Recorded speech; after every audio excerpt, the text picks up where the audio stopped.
আসসালামু আলাইকুম, কেমন আছেন সবাই? আমি তো আলহামদুলিল্লাহ ভালো আছি। যে যেখান থেকে আমার ভিডিওটি দেখছেন সবাইকে জানাচ্ছি গোলাপের শুভেচ্ছা। সকাল সকাল এই যে চলে আসছি বারান্দায়, তো গোলাপ ফুল ফুটেছে, খুব দেখতে ভালো লাগছিল। তো একটু দাঁড়িয়ে দাঁড়িয়ে দেখছিলাম। আমার এই গাছটার মধ্যে সবসময় দুই একটা ফুল ফুটে থাকে, তো দেখতে খুব ভালো লাগে আসলে সকালবেলা।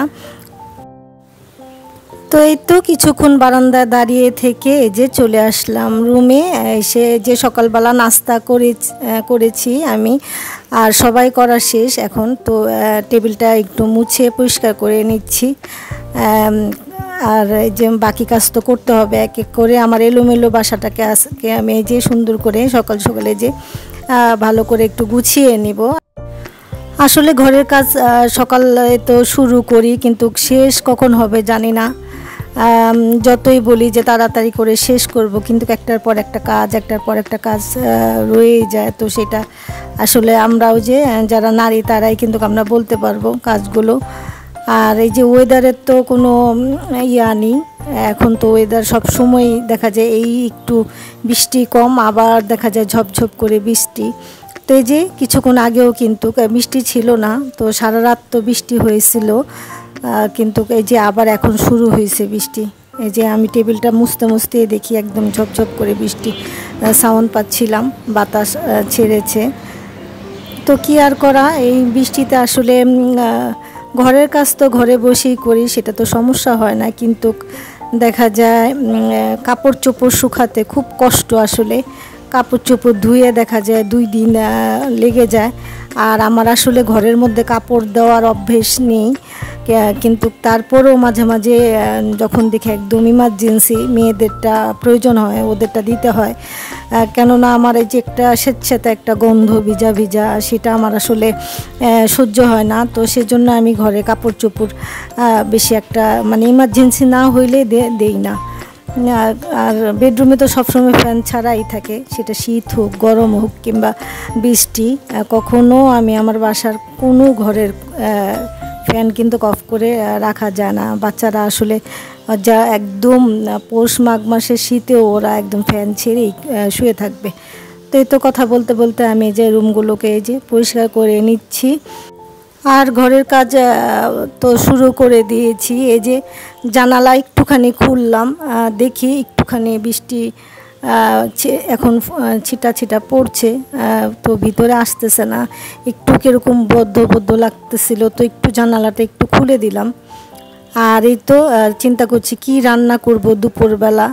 আসলে এটা একটা খুব প্যারা আমাদের জন্য, যে প্রতিদিনই দুপুরে রান্নাটা কি করব। সকালের নাস্তা তো তারপরেও করা যায়, রুটি পরোটা কিংবা আলু ভাজি ডিম ভাজা, সেটা তো আমাদের রেগুলার একটা নাস্তা, কিংবা হালুয়া, যে যেটা খায় আর কি। কিন্তু দুপুরের রান্নাটা নিয়ে একটু মানে টেনশনটা বেশি থেকে যায়, যে কি রান্না করব আজকে, কি রান্না করব। তো সেটাই ভাবতেছিলাম, আর এই যে ঘরের কাজগুলো করে নিচ্ছি। তো আমার আপুরা কে কেমন আছেন? আসলে আপনারা তো অনেক কমেন্ট করতেছেন আমাকে, আলহামদুলিল্লাহ। সবাই জিজ্ঞেস করেন অনেক কিছু, তো আমি তো যতটুকু পারি রিপ্লাই দিয়ে দিই আপনাদের। আর অনেক কিছু আছে আসলে রিপ্লাই দেওয়া যায় না সব সময়, তো কেউ কিছু মনে করবেন না। আর আজকে একটা কমেন্টের কথা বলবো। কমেন্টগুলো প্রায় আসে, কিছু কিছু আপুরা করে, জানি না কি বুঝে করে। আসলে আমরা যারা অনলাইনে কাজ করি সোশ্যাল মিডিয়ায়, তো তারা কিন্তু আমরা এত বোকা না যে আমরা কেউ ফুল ভিডিও না দেখলে বুঝতে পারবো, কিংবা দেখা যায় যে লাইক না করলেও বুঝবো যে হ্যাঁ লাইক করেছে। আসলে লাইক না করেও কিছু কিছু আপু দেখি মাঝে মাঝেই কমেন্ট করে যে আপু লাইক করে দিলাম ভিডিওতে, ফুল ভিডিও দেখলাম, কিন্তু আসলে কিন্তু লাইক করে না। আমরা যারা ভিডিও বানাই কম বেশ আহামরি তো আমাদের লাইক আসে না, যাদের আসে তারা তো অনেক লাইক আসে, তারা ধরতে না পারলেও আমরা যারা ছোট ইউটিউবার আমরা কিন্তু ধরতে পারি কে লাইক দিয়েছে আর কে লাইক দেয়নি, কখন কোন লাইকটা আসে কোন আইডি থেকে আমরা কিন্তু বুঝতে পারি। তো কিছু কিছু আপু দেখি বলে, তো এটা আসলে খুব খারাপ লাগে। মাঝে মাঝে মনে হয় যে রিপ্লাই দেই, কিন্তু কে আবারও মন খারাপ করবে, সেজন্য আসলে কিছু বলি না। তবে আজকে আসলে বলেই ফেললাম। অনেকে এসে বলে ফুল ভিডিও দেখছি আপু, লাইক করে দিলাম, কিন্তু আসলে কিন্তু সে লাইক করেও না, আর ফুল ভিডিও তো দেখা প্রশ্নই আসে না। এই সমস্ত মিথ্যা কথা বলে আপু কোনো লাভ নেই আসলে। আপনি নিজেই ছোট হবেন, কারণ আমরা যারাই কাজ করি এখানে আমরা কিন্তু মানে এতটাও বোকা না যে আমাদেরকে বোকা বানায়া ফেলবেন। তো এই যে কথা বলতে বলতে আমি কিন্তু ঘরের সমস্ত কাজ করে গোসল টোসল সেরে যে চলে আসছি। এখন এই যে খাওয়া দাওয়া করে নেব। খিচুড়ি রান্না করছি, যেহেতু ওই যে ওয়েদারটা বৃষ্টি, তো এখন তো প্রায় সময় খিচুড়ি খাওয়া হয় আর বাচ্চারা পছন্দ করে, তো সেজন্য খিচুড়ি রান্না করছি। তো এখন এই যে আমি আমার খাবারের জন্য মানে খাওয়ার জন্য তো যে প্লেটটা সাজিয়ে নিলাম। আর কথা বলতে বলতে কিন্তু অনেক কথা বলে ফেলছি। প্লিজ, আমি সবাইকে কিন্তু কথাটা বলি নাই কমেন্টের, শুধুমাত্র জাস্ট যে এই কাজগুলো যারা করে তাদেরকেই বলছি। তারা অবশ্যই বুঝতে পারবে ভিডিওটা যদি দেখে থাকে।